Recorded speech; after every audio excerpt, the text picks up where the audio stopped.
Hi, everybody. Welcome back to Better Together. The show today is very special because it is a life-changing moment and a deepening moment, I think, for all three of us here on Better Together. And unfortunately or fortunately for Ryan, he is in the hot seat this time. We have Frank Paris on today, a healer and a reader and a life changer. And Ryan has agreed, probably not totally knowing what he's in for, to sit and have a reading with Frank. Yeah. And I don't think Ryan knows how good Frank is at what he does, and he's about to find out. So you've got to. So are you. You've got to listen. We're better together with Ann and Heather.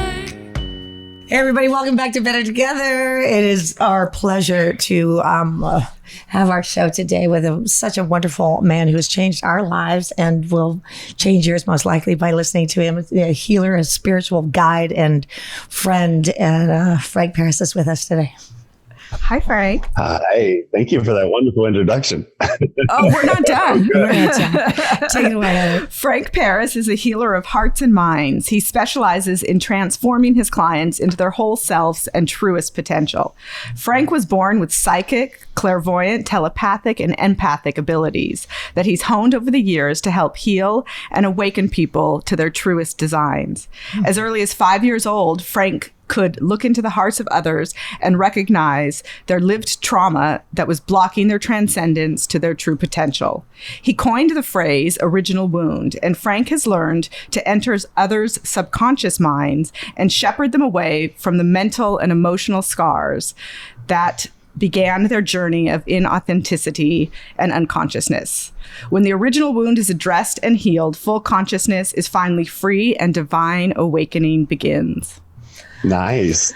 Amen. Amen. And what we're going to do today, we have a really fun show for you, because today what we're going to do is a session here with our producer Ryan and Frank. So you guys are going to see and hear what he does and how he works in action. And also, we want people to know he doesn't know anything about Ryan. I tried to even tell him a little bit, and he's like, stop, don't say a word. I think it's going to be. I don't need any help. He's like, he does not need any help. So interesting. So as you all know on our show, we always pose a question that we hope by the end of the show that we answer. So today's question is really about, is it possible that we are carrying around baggage that is impacting our lives in a negative way that we don't even know we're carrying around? And we need Frank to tell us what it is. Can you just tell us a little bit about you, about your spirit and how you came into this incredible art and craft of yours? Sure. Well, when I was little, I was, I thought everybody had the abilities I had. I would look into people's eyes and I would actually start crying because I could see what they were actually thinking was different than what they're actually saying. And I realized everybody just lies all the time. And I was like, oh, okay, this is how it is here. And it took many years to get to where I could like here on this planet. Yeah. Here on this planet. And so it took till I was almost 18 years old before I could actually look somebody in the face and not cry if they were being dishonest, because I was just so empathically sensitive in my emotions. Probably my grandfather was probably undiagnosed idiot savant or some sort of spectrum. And I believe that ability helped me to grow into this gift, because I've never had the ability to turn off my emotions. So when I get upset, it just flows, and it's very difficult for me to hide it. So, but anyway, that's where it started. And I went on to be a champion Latin dancer, like on Dancing with the Stars, for 25 years. Oh, no kidding. I did not know that about you. Know that? Oh yes, baby. I can dance. Wow. We have to go dancing. Yes, I would love that. And then I started this when I came to California, to Los Angeles, to dance one last time with an American United States champion. And I started doing the work, and it just took off and took over my life. And it's been 30 years now, or 27 years now. So, and could you define the work when you say you went into what would you say your work is? My work is I meet people and I show them where they're really at. So maybe with psychology and psychiatry, they're trained to listen and they actually can't speak and tell you anything. And I psychically see what's going on. So I can, as long as I'm certain, I can open the cavern up of the things that are going on and show people what's repetitive in their life and what's causing their situations. Because most people are about 90% unconscious to what's going on in their lives. And they're just reacting to things that they're accidentally creating all the time. And so when you learn something, like if you've got something inside that's festering and creating suffering, once you know what it is, you see the value of it, almost like a lesson, or the teacher is done, so the class is graduated, and life just changes immediately. And it's incredible what happens when somebody figures out, oh, aha, that's why I'm doing that. That happened to me, and this is how it works. And I've been doing it with 10 different lovers for my whole life. It just unfolds everything, and life begins again. So the work is really about restoring people to their authentic balance as close to as possible, and then also beginning their awakening process, which is an ascension into the mind and learning who we really are and the abilities of the mind. So, speaking from experience, this is exactly what you do. Do you find that people sometimes things about people, but they're not open to it? Does it have to be an agreement? Do people have to ask you? Is that a conflict for you to know so much? And sometimes do you feel that that's not where people are, because it's very deep what you do? Well, in the beginning when I started the work, I would get that with a lot of people, and I would have to negotiate with maybe you call it their ego mind, and kind of convince them. And I'm a really good convincer, so I can talk people into, come on, let me in. But now people won't even come see me if they're not ready to do the work, because they just energetically know that I'm going to tear the shit out of them. Then there's no way that they can stand with me or sit in front of me and not come apart. So I guess it's okay, Ryan. Don't scare Ryan. What do you do at a party when you know everything? What have you gotten me into? Hey, Ryan's going to get to the corner. But there's not too much negotiation anymore. Once in a while, I get somebody who's when I tell them this or that, they go, what? And I'm like, just listen, calm down. Does it just shoot out of your mouth? Like, if you're at a dinner party, do you see if you're with 8 people at a table, do you know all about them? Yeah. And I've learned to turn it off, luckily, over the years, because it was a growing process. And in my 20s and 30s, it was very difficult, because I would I'd go to a movie theater and I'm like, that person had pizza for lunch. That person's being abused. That person's father died at 6. The whole room, I was watching everything. And I say watching metaphorically, because it's really like just a knowing. Sometimes it's images. Most of the time, I just know everything. And I call it Google God these days, because I just pull a file down. But I've learned to turn it off. Yeah. Do you see the past more than you see the future when you see people? I see what needs to be healed first. Is that what the original wound is? Yeah, usually. And it all came to a head in Los Angeles about it must have been about 15 years ago, and I was standing in a Starbucks, and there was a little girl with her father, and she looked up at me, and her spirit said to me, he's molesting me, help me. And I just collapsed and went and sat in the corner, and I said, I've got to learn to turn this off, because I just can't function here anymore if I don't learn to turn this off, because there's just so much suffering in the world, and it was eating me alive. So I've managed to just shut it down and kind of, say, who me? I'm just like everybody else now. I can go into a room and just have fun and not see. It's like bobbing on the surface, but not looking at the sharks underneath the water.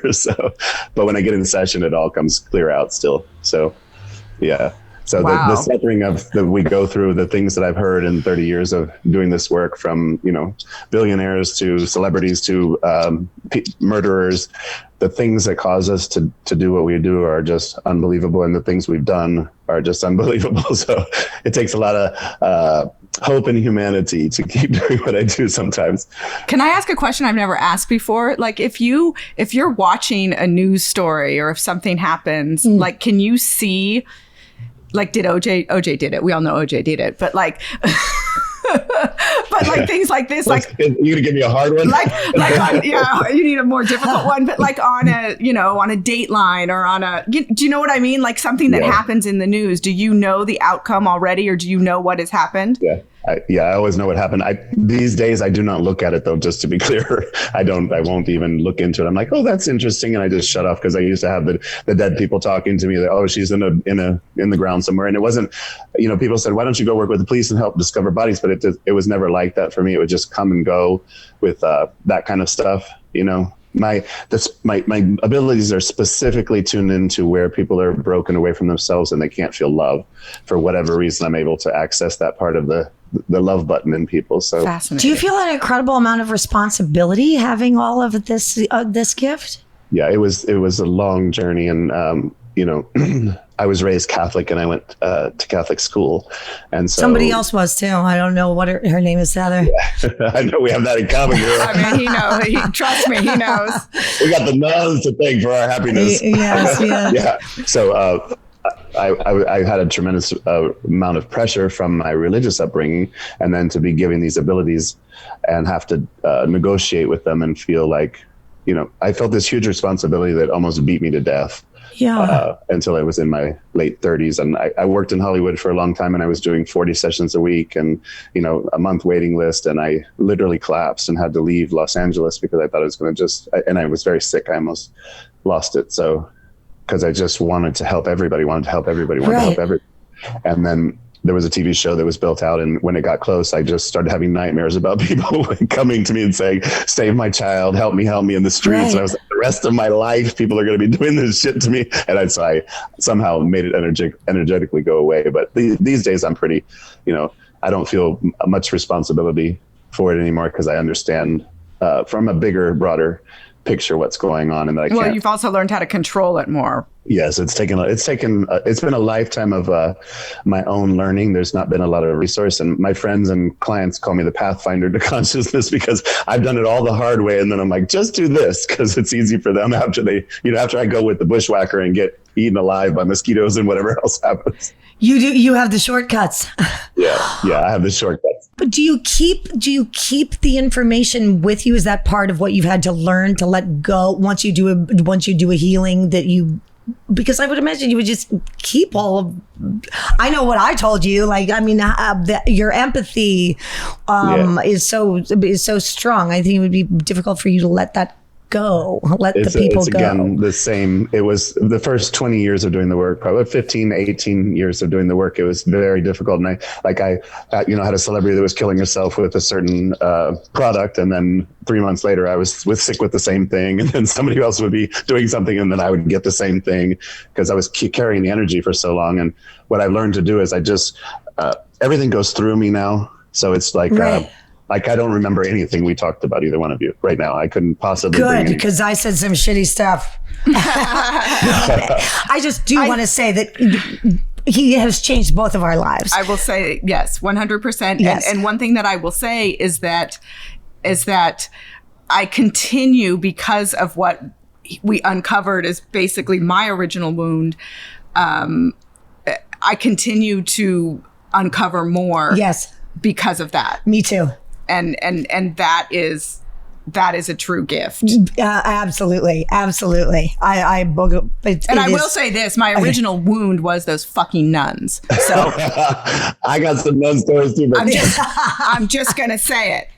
Okay, so there, I cut to the chase. You did. You cut to the chase. I love it. I just have to commend Ryan for agreeing to this. And this is not an easy thing to do, to hear that somebody is going to dig into you with a spatula into your heart, discover you with an audience. So I like, there you go. Yeah, perhaps I have no idea what I'm getting myself into here. But that's why I'm saying you're brave. It's bold, and I'm proud of you.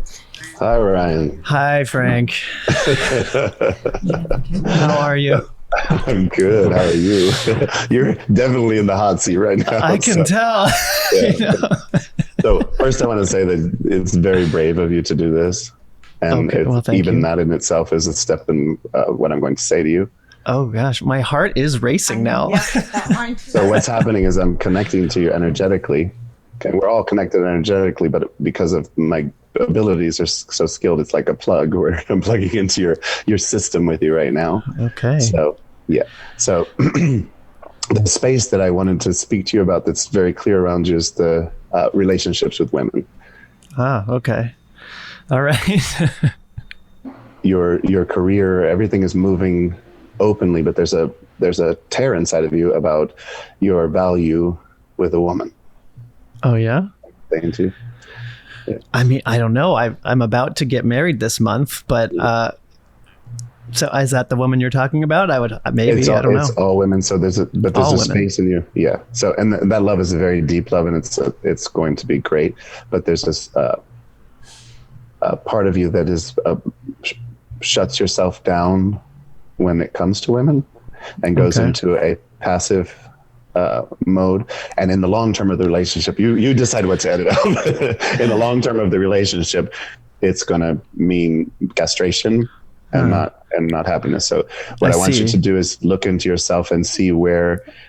I mean, I think I have an idea of what you're talking about a particular woman who That's right. gave birth to me. That's right. That particular woman taught you something that's not accurate. What do you mean by not accurate? Well, her behavior was because of her own damages. And of course, she did her best. But what she did is she made you feel that a woman's love is conditional. And the space in you that is hooked on to proving your value with women is, and you're very good at it, and you're so smart, and you're a good looking guy, and you're doing everything right, but it's going to bite you in the ass later because you can't live in that situation long term. So what I'm saying to you is this needs to be repaired for your marriage to be forever. Because as good as it feels right now to say yes, dear, in that part of yourself, it's not going to last because it becomes you become a doorstep by anyone you do that with, and it's very easy to do. I did the same thing with my own value with other partners. So I want you to look at yourself and see those things that she was going through. That particular woman, your mother. Yeah. Those were all about her. Yeah. Yeah. They were. Yeah. So feel me. So stay with me. Try to look at me. Stay with me. So in the space that I'm trying to get to, I want you to find the little boy in there that actually started to tell himself things about himself. So she's doing this to me because I'm this, I'm that, I'm this, I'm that. And I'm not going to go through the whole list because it doesn't matter. And you know what it is. So, yeah. What's Yeah. that particular incident happened when I was 21 years old. So it's like I wasn't even a little. I mean, I guess I was still very much growing up. I still feel like I am growing up, but like it still has a huge impact on me. Yeah. And it was going on all the time. Yeah. Yeah. So what is normal to you in relationship with a mother and a son, or a woman and a man, is not completely normal. So you have a system in there that thinks this is how it's supposed to be. And what I'm telling you is it's a broken system. It's got a virus. And if you can just stay with me and try to stand into your male power, which is in the very root chakra of your body, and just feel yourself and say, it's okay to let this go now. Is it okay to stand into your power to be because I want you to be, Ryan, the man that you are and the man that your wife deserves. And that's what she actually wants too. So if you can step into that power right now in yourself and let all those voices go, just let them rewrite themselves. There you go, right there. And just be willing to let this marriage be the new beginning of your relationship with women. Feel it in your spine. And when we betray these voices inside of ourselves, these things that are ancient, these original wounds, it feels like we're betraying our everything, like we're doing something wrong.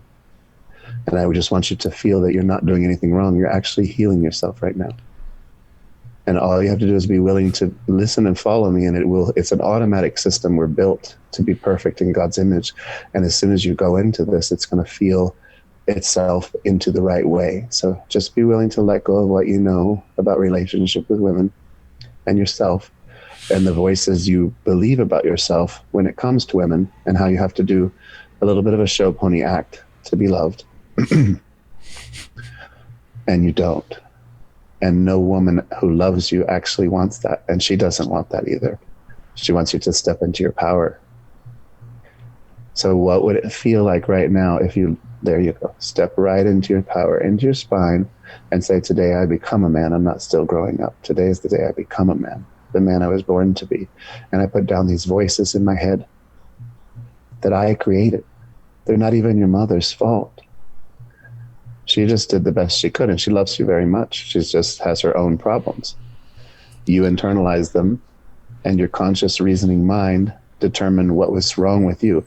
And every word of it is a fucking lie. Everything you think about yourself in relation to women, which has to do with your unworthiness or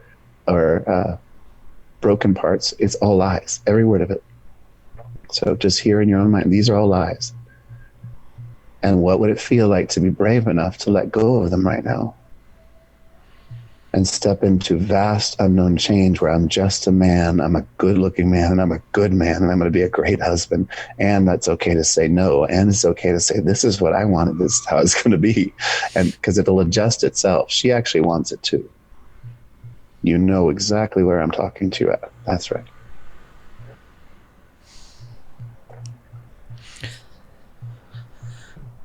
Can you forgive yourself? Can you forgive yourself for believing those voices? I don't know. Yeah, I don't know.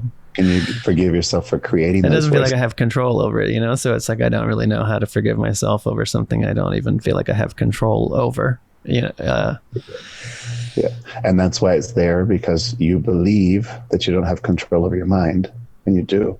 And none of us really know that we do until we learn to have it. But I want you to feel what it would feel like to forgive yourself for ever creating those voices, and to forgive your mother, because she's not actually the one that put them there.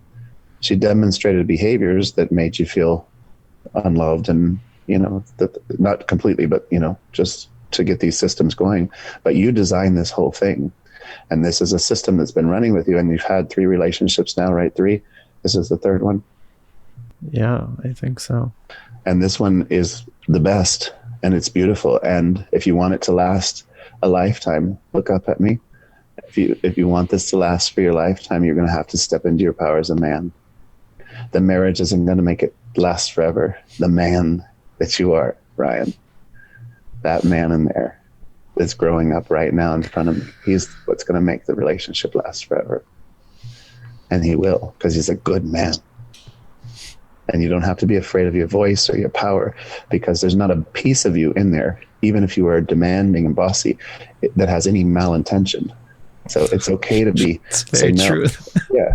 I mean, you're a gentle giant, and you have a lion's heart. And I want you to be not afraid to roar like a lion. You feel it? Yeah. Yeah. So when we're done, I want you to go sit somewhere. When the show's over, I want you to sit somewhere and just say, I am enough. And I am choosing in this moment today to become the man I was born to be. And I am willing to let go of these tapes of unworthiness, or whatever you want to call them, because they're garbage. I am an amazing man. And I'm going to be a great husband. And I deserve to have an opinion, and I deserve to have a say, and I deserve to be in charge when I want to be in charge. It's all okay. And it's a must, actually. And a woman is no different than a man in aspect of who's has first priority. And that's where you're confused. Yes, you take care of your woman. Yes, you put her up there. Yes, you buy her flowers. Yes, you treat her like a queen, but you also say no. And you also take your seat of power when you need to, as the king of her life. Yeah. Yeah. And if you look at your mother's relationship to the father situation, that's imbalance, so incongruent. You see, it doesn't have anything to do with what I'm saying. And that demonstration that you watch, without me being too specific, is what caused this idea in you to cower a little bit with your energy for love. And I want you to stand in your power for love, because no matter what any woman tells you, they all want 2/3 Sir Lancelot and 1/3 caveman. And they'll say, no, I want Sir Lancelot only. But you become Sir Lancelot only and you get devoured. Right, girls? Every woman needs a little caveman. And that primal part of you that's so strong in there that your father didn't have to stand up to your mother. And your mother actually demonstrated a lot of that as a male energy. So it confused you that women should have that. And some women are very alpha and they do have it, which means you have to balance in a different way. But your situation is beautiful. This is a lifelong love, but you have to stand into your back, into your power, and let this idea go. Because if you spend 3 or 4 years as the pleaser, it's going to get dull and dry. It's going to become a cold relationship. And I want you to do everything you've ever wanted to do, starting with this marriage as a man. And don't tell me, because I don't want to hear it. I'm sure it's very, very.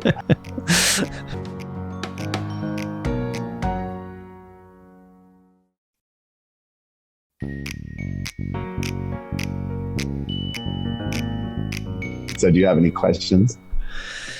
No, Yeah. So we just blew up a part of your mind, and it's like a computer. It just needs to reboot. So just do the best you can to finish the show, and then rest for a little while. When you wake up, you'll be like, "Oh, I feel different." Yeah. Yeah, I guess so. Yeah, I think you said something along the lines of putting on a front with my mom, and I do. Yeah. It's been very interesting, but okay. I don't know how to change that, but It already changed by me bringing the light of it to your subconscious mind and to your conscious mind to understand it. It all breaks apart. So anything the light is brought to of love disintegrates. Anything that's untrue, and all that garbage you're carrying around is untrue. You're an amazing man. well, thank you. You're welcome. Takes one to know one, brother. Fist bump to the camera. If you have any specific questions, I'll give them to, just tell me. But I don't even know where to begin with specific questions. I have no idea. Well, I have You one. have- okay, good. How should he change his interaction with his mother now? How should he deal with his mother? you don't have to do anything. That's the beauty of it. It's an automatic thing. So all of reality that we're witnessing is a result of our own state of mind, and that's a whole nother episode. But as you change your state of mind, you interact with people different, and they immediately treat you different. You know, a person who has the consciousness of lack gets more lack. A person who has the consciousness of abundance gets more abundance. Whatever we put out there comes back to us in the same form. So as you know yourself stronger, your interaction with your mother is going to bump around for a minute, but then she's going to go, oh, he doesn't put up with my shit anymore. Oh, he tells me, no, this is what I'm doing, and I don't really care what you think, or whatever you're going to say. And she'll adjust, and it'll actually help heal her too, because she'll start taking that male powerhouse energy that she has on top of her to protect her and start to come a little back into her female side. No, but the answer to your question, Heather, is it fixes itself. And if we get into the how to demonstrate out there and fix it too much, then we lose the thing and we start to combat with it. So it's got to just be an internal change that we start emanating, and everything solves itself. People come and say, should we get divorced? I'm like, you don't need to make any decisions. All you need to do is stand into your power, understand that's who you are, and you'll look at each other one day and go, we love each other, we're staying together forever, or we don't belong together, let's go the other way. And it's that way with everything. Your mother and you will settle into a new behavior, and the relationship, because she loves you so much and you love her so much, will turn into something pure by itself. Yeah. I mean, I definitely would hate to have whatever I'm holding on to affect my current relationship, you know? I know that it affected ones in the past. So, yeah, it did. That's why I brought them up. And it not would, it is. yeah. It is. And this girl is a tender, beautiful heart, and she loves you so much. And she's going to be so happy because she wants this for you too. What's happening right now. So yes, it is. And I'm willing to do different now. And she can hear this and she'll say, oh, wow, that's really true. And I want you to be more assertive, and I want you to step into your power, and I want you to feel like you can tell me anything. And she'll move into a different space with you. And as long as love is the middle of two people, all the dynamics kind of work themselves out like a puzzle, you know. But you can't be happy if you're both have on costumes pretending we love each other, but I'm going to pretend I'm this costume and I'm going to pretend this costume, because at the end of the day, it's suffocating, and the relationship will starve because love can't grow inside of a costume or inside of a pot. You like that? Yeah, I agree. I think that makes a lot of sense. Yeah, but she's definitely your life love.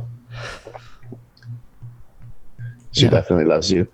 And when I speak of the future, all I'm doing is telling you what you've already imagined into being for yourself. So that's another point. Nobody can really predict the future. There's not a fixed future. There's only what we've imagined and the most likely possibility. There's a few things we imagine, and then there's the most likely one we're going to target. And the most likely one you're going to target, and I don't want to be suggestive because it's your life, but there's 2 kids in this beautiful picture, and, you know, moving into a whole different area of television, radio, all those things, and everything you want is coming. So But it's going to take, but you got to grab onto that piece of your spine because it's all going to present challenges for you.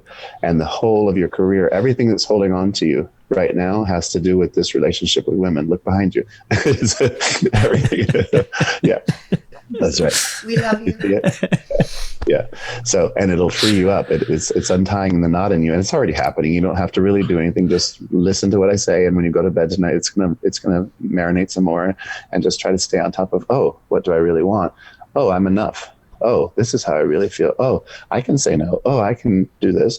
And it does feel like self-betrayal, and it feels like you're doing something wrong for a little while. And just look for that feeling and go, oh, there's that wrong feeling. I'm going to do it again. And you'll grow up, and you are growing up right now. So I've already ripped it all apart. So there's nothing else can happen. Once I do it, it's done. So just do it as fast as you can so it doesn't hurt. Okay. All right. Good job, brother. Thank you. Thank you. Thanks for telling me what's happening. Yeah, bro. You're the coolest. Likewise. I'm gonna get a fucking wedding invitation too. Yeah. You want to come to Mexico? Maybe. Well, I've got extra room, Frank. Thank you. Thank you. All right, I'll let you guys come back in. All right. Hey. I mean, I just have to. How can we possibly say what an honor it is to be a part of? Here. To be a part of a reading with somebody is first of all so personal. You are so brave for doing that. You are, and I'm so appreciative. I'm so appreciative, and so thank you. I mean, you're a badass motherfucker. Badass motherfucker. I mean, but okay, so I was wondering if people were going to see what we are talking about with Frank, and I hope that you take this and feel it and have it impact your life in the way that it can, and I think will. And I'm really excited about the 2 children. I know, yeah. And the beauty of that, Heather, the can and will part, we once we reveal light to something like that, it's autonomous. So it may take, like if he was resistant to paying attention to what's happened, it may take a few bumps and grinds for, a few years and it's going to sort itself out. Or if he gets right on it like he's doing and says, oh, I'm handling this shit now, it'll be immediate change, and the next chapter of his life will be the beauty of that bloom. But either way, what I just did is permanent. There's no going back. I've had clients that come and, blow them the hell up, and then they don't do anything for 3 or 4 years, go run themselves in circles, maybe back on drugs, the same thing. Like I had a celebrity that went back onto drugs to the trash can, basically.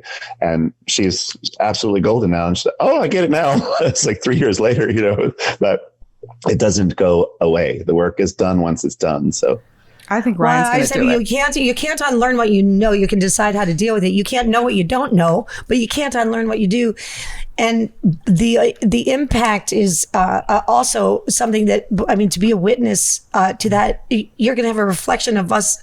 And, we said that on this show, we were really going to try to get deeper and more vulnerable. I didn't know Ryan was going to have to do it. And Ryan, I think, took the biggest leap for all of us.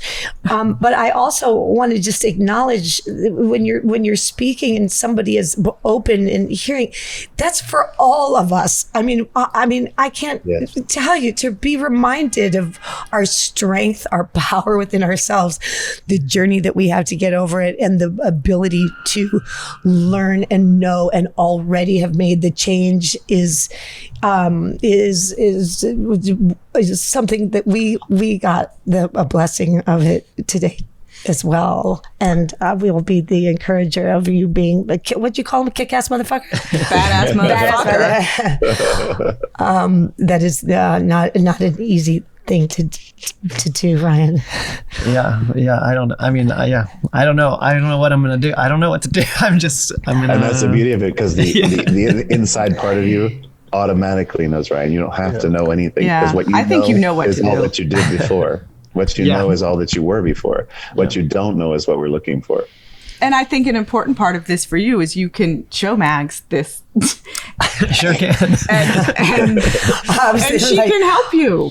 you know, and you guys do it together, and it's the perfect time. Like he said, you guys are starting this new life together. What a perfect time to have a fresh start. And I can actually say, as somebody, I think I've told this story before on the podcast, but when he was talking about you, it reminded me a little bit about me when I got married, and I went to this, because it all comes back to the nuns, I went to this Catholic engaged encounter, which is this weekend where you go away and they, you know, lock you in barracks and teach you how to be a good Catholic wife and husband. And one of the things that this old married couple said was, every time you say an unkind word to your spouse, it's like a brick being put up. And I took that to heart. So I never said an unkind word. And I think I have a similar personality to Ryan in some ways, that we both don't like conflict. And so I would avoid conflict at all cost. And I never spoke up in my marriage about what made me happy. And because I did that, I built this quiet wall of bricks without realizing it, because I wasn't speaking up for what made me happy. And I swore because my marriage ended, and in part because of that, because I never stood up for what made me happy. I just went along with whatever he wanted. And I have to take accountability for that. Yeah. But I said, if I was ever in another relationship, that I'm going to say, like, this is what I need to be happy. And I think that maybe that is something that you could, like, an active thing that you and Mags could even talk about and keep revisiting over time, because it's like, here's what I need to be happy, and really think about it. Like, what do you need to be happy, and keep going back to it over time. Right. Like, maybe that's an anniversary thing you do, because it changes every year as you get older, and then you have kids and work, things change. Like, to make that be a thing that you keep revisiting, keep checking in with each other. And I think you can set those traditions now that you're getting married, you know, like, you can start those new check-ins. Well, we think we're doing somebody a favor by not expressing who we are. That's the lie that we're told, and that is a part of our culture. It's a part of our society, and it's not true. Even like, look at just sharing. Hearing you has deepened my relationship with you. Absolutely. And my relationship with Heather, we are forever changed. And I want you to know what a gift it is to know you more. And I know that Mags know that, anybody who knows you, right? Because you're such a beautiful, amazing, giving, loving person. Like Frank said, you just don't have it in you to have anything negative come out of you. So your honesty is it's a gift. It's a growth process, and that it heals. It heals us. So Ryan, say right now, thank you. Thank you, Anne. It's true. Stand it, own that right now, because she just gave you, the whole thing is already breaking apart, you see. The whole thing, your relationship with these two is already becoming the new thing. You see it? Stand into your power and say thank you, and claim that for yourself, and feel different today. And one other thing I wanted to say, Heather, in those relationships, in your marriage, if you had stood up for yourself, it still wouldn't work, because that's what people do. Yeah, I know. You have to be willing. You have to just be what you are. Because if you're standing up to say what you are, you don't believe it. Well, in my case, he just hated who I was. So, like, that wasn't. Well, I've had that relationship too. It's hide to be loved. We're taught hide to be loved. Hide to be loved. Yeah. What did you say? You can't have a relationship in costume or in a pocket. Did you say? In a pot. So in a costume, two people are pretending they're hiding who they are, and then becomes a pot that you die in. So much of our relationship is not only loving relationships, it's the facade that we put on for anybody, the pleasing that we go through, the thinking that we know what they can handle. It's like, well, if the truth is handleable, the truth is a gift. And it's just not encouraged enough. Frank, can you just? But it's also, be on the show all the time. Yeah. Ryan is such a kind person, and kind people want other people to be happy, and they forget to be kind to themselves. Yeah, so you have to remember to be kind to you too, because, by the way, if you're kind to you, then you're your best self for her, Right. which makes her happier. So by being kind to you, you're actually being kind to her. Ryan, he hasn't been praised this much since his third birthday. When he put out the candles. You feel all that love, Ryan? That's what I'm talking about, brother. You see it? Feel the love, baby. I feel it. And feel the power of it all. Yeah, that's it. To just say over and over again, when you take care of yourself, you are giving a gift to others. Yeah. That is just it 100%, and it does not get said enough. And it's scary and it's vulnerable and it's not what we're taught, but it is the absolute truth. We get better with honesty and truth. That's for sure. We're better with you, Frank. Thank you for making us better today. All of us are, intuitive and empathic to some degree and very sensitive people. And when you're like that, it almost feels like there's a responsibility, certainly with my gifts too. It felt like there was a responsibility to always put other people first. And if you're not first in your own life, you're absolutely last in your own life. And there's no in between. And you really can't love another person fully unless you can love yourself. It looks like you do, but it's not real love. It's conditional love. It's masked love. So the most important journey any of us have here at the end of this, when we're where we all are, is to learn how to love ourselves and stand in the embodiment of our authentic selves, because it shines so bright. And it's what the world loves about people that are like that. We're all drawn to people who just shine their light. It's like the Rihanna song, Shine Bright Like a Diamond. It's just, that's the thing, is to shine bright like a diamond and attract another diamond.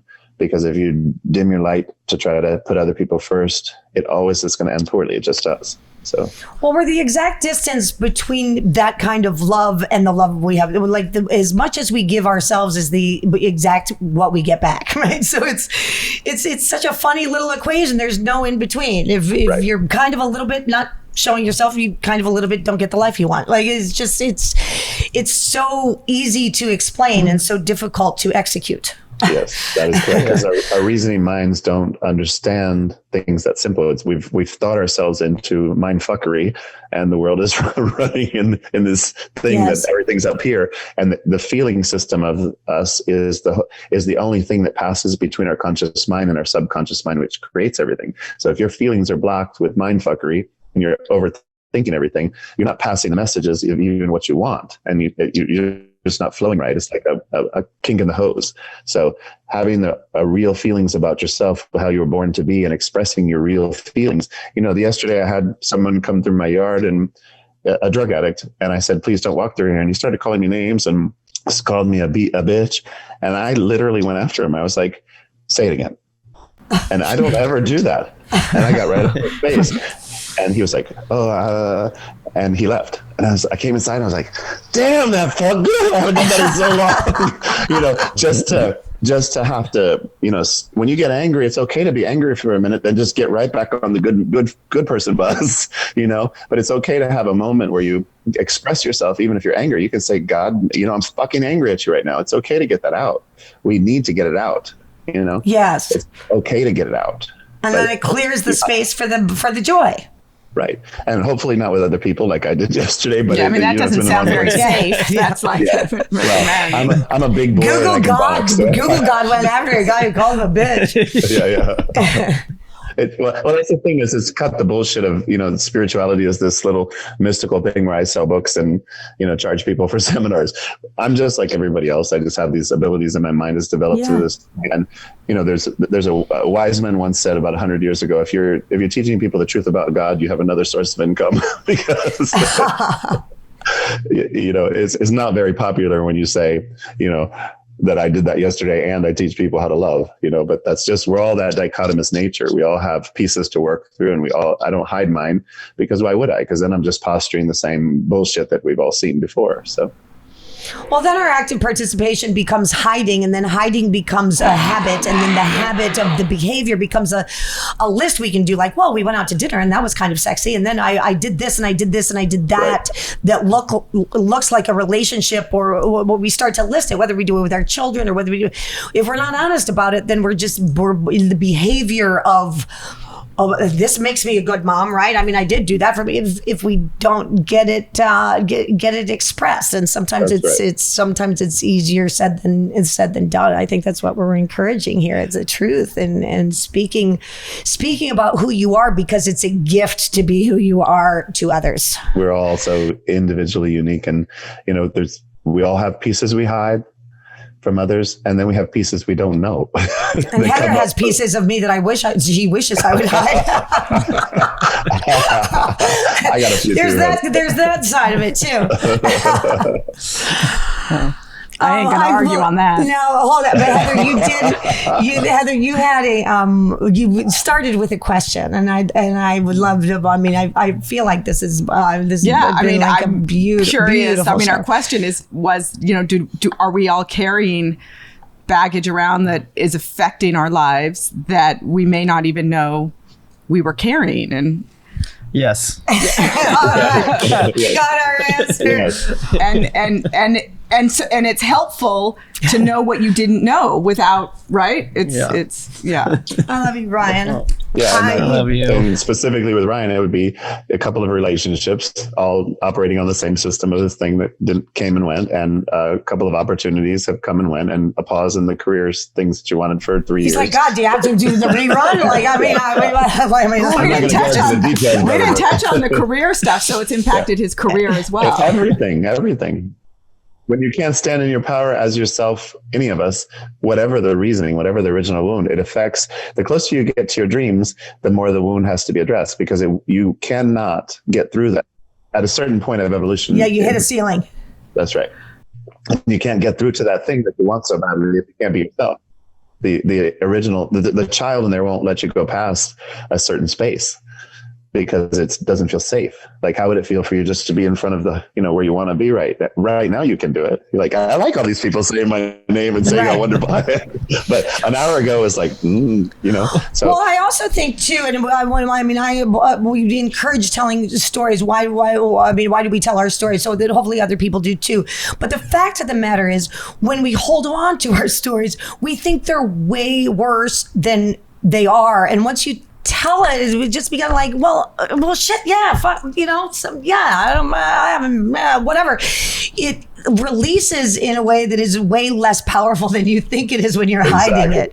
And that's when you get to celebrate. When we share our stories and our insecurities, first of all, we all have the same exact ones. So it's a reminder that, hey, it's an encourager for us to be more in ourselves.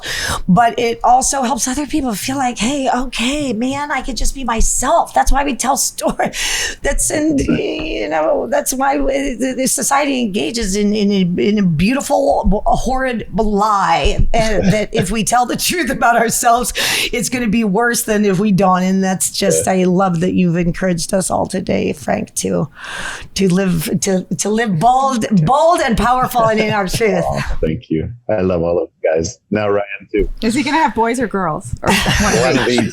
He is. One of each. Yeah. But there's twins on your Good wife's golly, side. Miss Molly. There's twins on his wife's side? Is there twins? I don't in the- know. I know, it looked like that, but I think it's going to be a boy and a girl, but they might actually be twins. Okay. Oh my goodness sakes. Yeah. He's like, first I got to get into this power thing, and then I'm going to have 2 kids. Holy got a lot cow. of news to break. Can I have my first? It's a ways off, but yeah. It is a ways off? How far? Yes. Right now, as long as he doesn't change his projection or imagination of his, the path is 3 or 4 years. So. Oh, okay. That feels soon to me. Have some fun first. Have fun first, and we'll talk about kids later. I just want to thank everybody for listening, and Frank, just thank you for making us better today, and more so, thank Ryan. And thank I you know for that your everybody's courage going to and be like, vulnerability. wait, how do I get myself some Frank That's right. Paris? You got to get yourself some Frank Paris. FrankParisHealer.com. That's right. And we'll put the links up, and we couldn't be more grateful for you. I think the work you do is so important and so valuable and so on point with Better Together and making the world better. And we're just so appreciative to know you, and grateful to our friend Robin for bringing him to us. Totally. We broke through a ceiling today. Yes, folks, we that's did. what we are. Better together. Until next time, folks. We love you, Frank. See you later. All right. Love you Thanks, guys. Frank. Thank you, Frank. Thank you, Frank. Take care. Thank That you. was fantastic. That was great. Yay. And a big thanks to our Better Together team, Ryan Tillotson, Silvana Alcala, Daniel Ferreira, and of course, Ann and Heather. If you haven't already, please subscribe on whatever device or platform you're listening to this on. And as always, see you next week.